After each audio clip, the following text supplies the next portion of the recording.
Hello dear students, let's calculate magnetic field due to a circular arc at its center.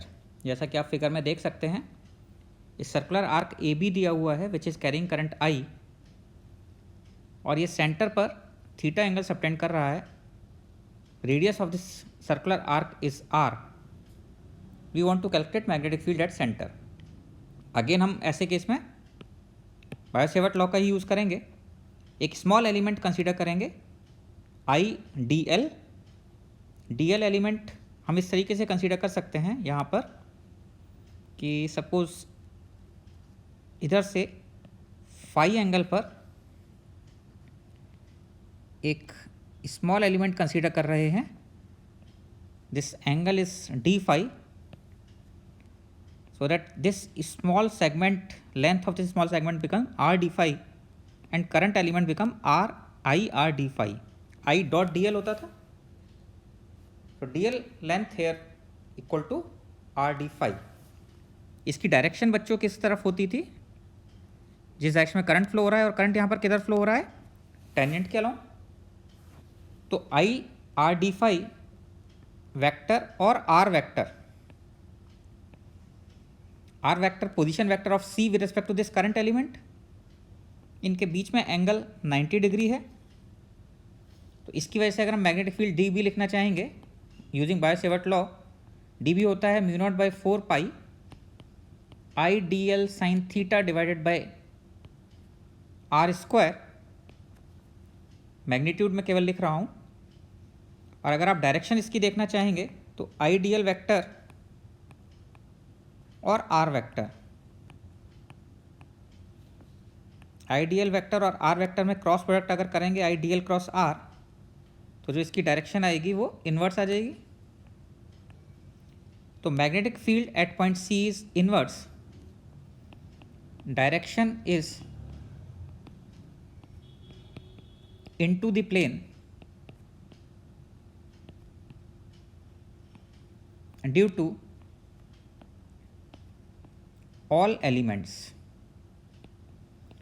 तो because सबकी वजह से direction same है, इसलिए हमें ऐसे केस में मैग्नेटिक फील्ड का कंपोनेंट लेने की कोई ज़रूरत नहीं है. अगर अलग अलग एलिमेंट्स की वजह से मैग्नेटिक फील्ड की डायरेक्शन अलग अलग आएगी तो फिर हमें कंपोनेंट लेकर इंटीग्रेट करना पड़ेगा. तो यहाँ पर वैल्यूज पुट कर देते हैं. थीटा इक्वल टू यहाँ पर कितना है? 90 डिग्री है इन दोनों के बीच का angle. So D B is equal to mu not by 4 pi I D L is R D phi sine 90 divided by R square. ये फॉर्मूला आप लोगों को पता है, बायो-सेवर्ट लॉ से आपके पास आया था, याद होना चाहिए आपको. इसको हम देखेंगे अगर तो आर स्क्वायर यहाँ पर कैपिटल आर ही हो जाएगा रेडियस. तो D B equal to mu not by 4 pi I by R D phi. अगर हम इसको इंटीग्रेट कर दें पूरे आर्क के लिए, पूरे आर्क के लिए जो इसका इंटीग्रेशन होगा वो फ्रॉम 0 टू थीटा हो जाएगा. And B can be written as mu not by 4 pi I by R into theta.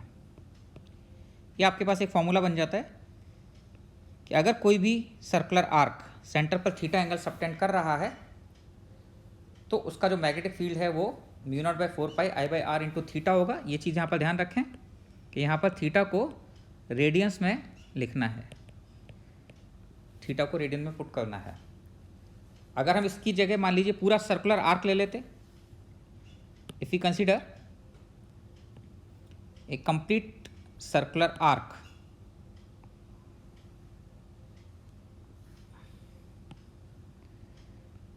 Complete circular arc का मतलब कंप्लीट सर्कल हो गया.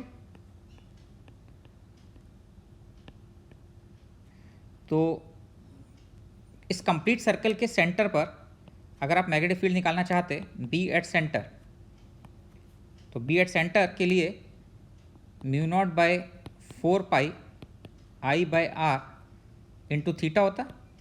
यहाँ थीटा की वैल्यू कितनी हो जाती? कितना एंगल सबटेंड कर रहा है? 2 pi. Angle equal to arc by radius. Arc पूरा का पूरा लेंथ कितनी हो गई, circumference 2 pi r divided by r, so this is 2 pi. पूरा का पूरा सर्कल सेंटर पे 2 पाई एंगल सबटेंड करता है, सब लोगों को पता ही होगा। इसलिए जो magnetic field at the center आ जाता है वो mu not by 4 pi I by are into 2 pi, that is equal to mu not by 2 I by r. So magnetic field at the center of a circular arc is given by mu naught by 2 I by r। इसकी direction देखने के लिए circular arc में हम एक अलग से result ध्यान रख सकते हैं, लॉ ध्यान रख सकते हैं कि right hand fingers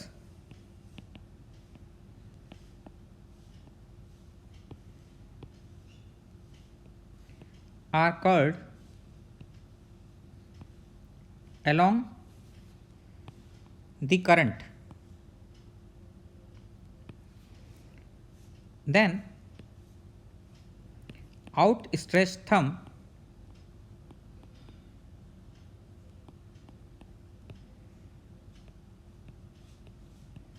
will be along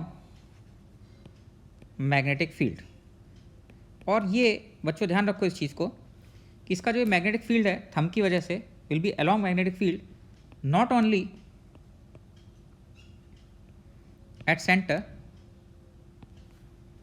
but at all points along the axis of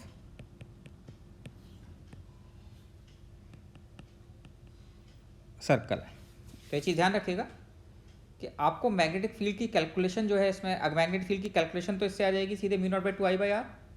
और अगर आपको डायरेक्शन देखनी होगी तो इसकी डायरेक्शन केवल सेंटर पर ही नहीं बल्कि पूरी एक्सिस पर इसकी डायरेक्शन अलोंग दी थंब ही होती है। नेक्स्ट लेक्चर में हम लोग ये देखेंगे कि एक्सिस पर अगर हमें मैग्नेटिक फील्ड कैलकुलेट करना हो, ये तो अभी हमने केवल सेंटर पर देखा, एक्सिस पर देखने के लिए थोड़ा सा कॉम्प्लिकेटेड होगी सिचुएशन।